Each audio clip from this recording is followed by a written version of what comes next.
At presidential system of government. Presidential system of government may be defined as the one in which all executive powers are being concentrated in the hands of one person called the president, in which the executive arms of government is separate from the legislature but equal to it. The president is both the head of government and head of state, and they refer to as executive president because he has executive powers. The president, who is elected by the electorate either directly or indirectly through an electoral college, are not chosen by the legislator and not a member of the legislature. He is the commander-in-chief of the armed forces. The president appoints members of his cabinet who are not members of the parliament.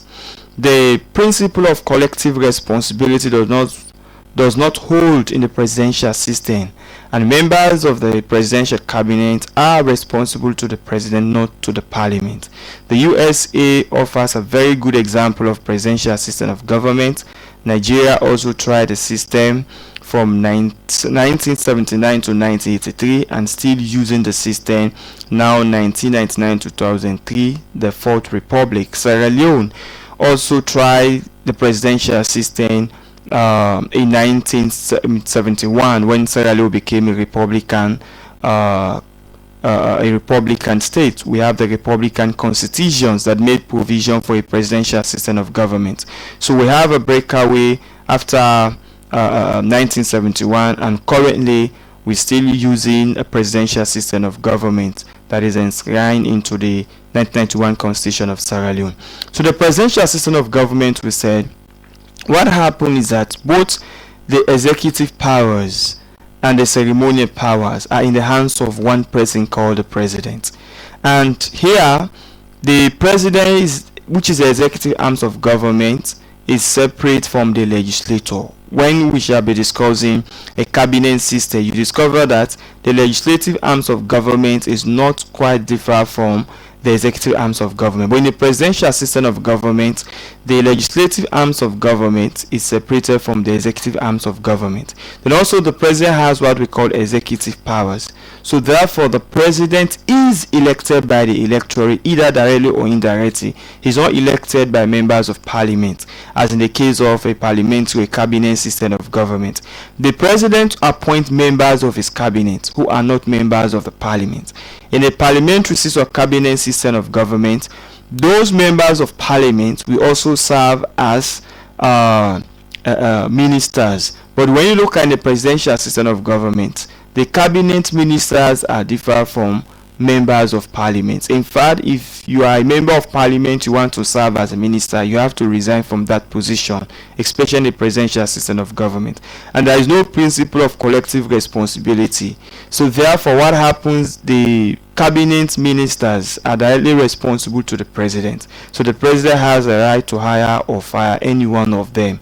That is what happens in the presidential system of government. So therefore, we normally refer to the president as the executive arms of government, because the head of the executive arms of government, because the president has what we call executive powers, and those executive powers he's both head of government and head of state. That is, he perform both administrative functions and also ceremonial functions in the presidential system of government.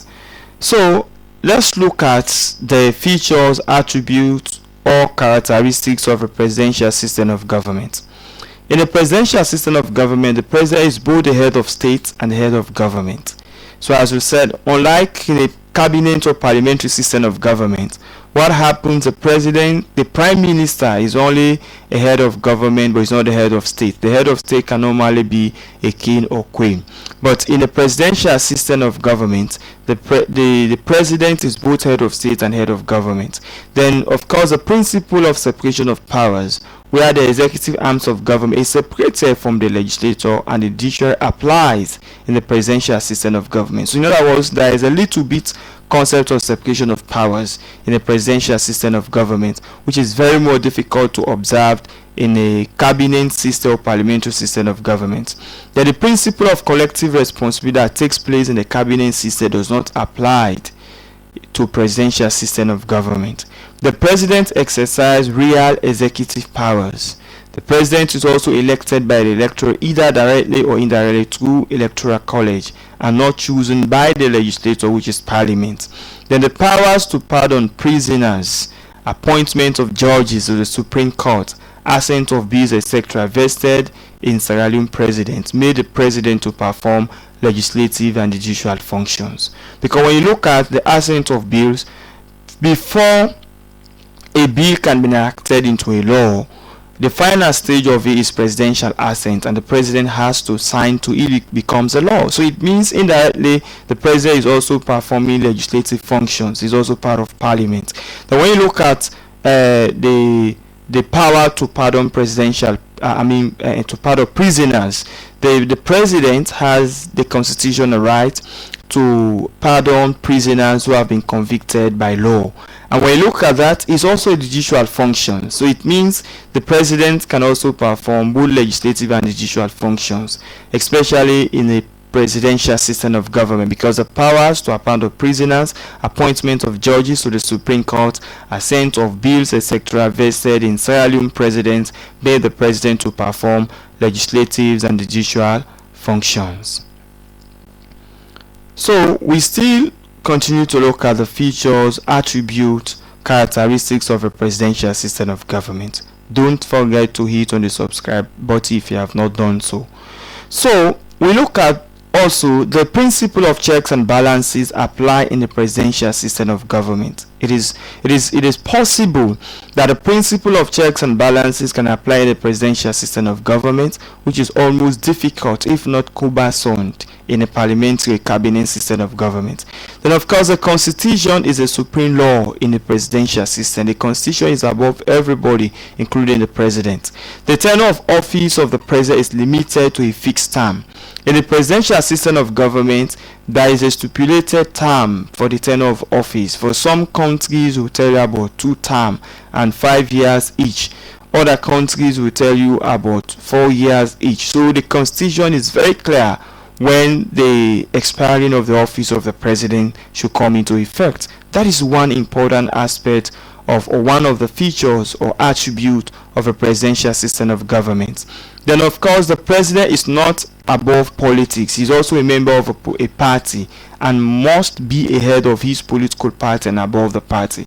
That's if you look at the constitution of Sierra Leone, because of we are practicing a presidential system of government, it is very clear that for you to become a president, you must be a member of a political party. So immediately, if you are no longer a member of a political party, it means you are no longer competent to become president, because the presidential system of government, it made provision for that the president is not above politics. He's a member of a party, and sometimes he can even be ahead of that party. So he's not above party system. So if you note, that's why the constitution will always say you should be a member of a political party, especially in the presidential system of government. The application of the rule of law. Then of course the application of judicial review and interpretation, which empowers the highest court, that is the Supreme Court, the right to declare any bill or executive actions unconstitutional. The constitution also made provisions that 1. There is an application of the judicial review. It empowers the Supreme Court to declare bill or executive actions unconstitutional. The cabinet ministers are responsible to the president, not the legislator. Then the executive and the legislator could not be controlled by different political parties. The president is responsible to the constitution, not the legislator. Members are appointed outside the legislature and not members of the legislature. Any member of the legislators appoint a minister automatically loses his membership of the legislature. So what happened in the presidential system of government is that the president is responsible to the constitution. The constitution has to hold the president accountable. So therefore is not responsible to the members of parliament. Then of course the ministers appointed outside the legislature are not members of the legislature. If you are being appointed as a minister, you are still members of a parliament, you have to resign from that position. So these are some of the features, the attributes or characteristics of a presidential system of government. So we want to look at the cabinet or parliamentary system of government. Don't forget to hit on the subscribe button. The cabinet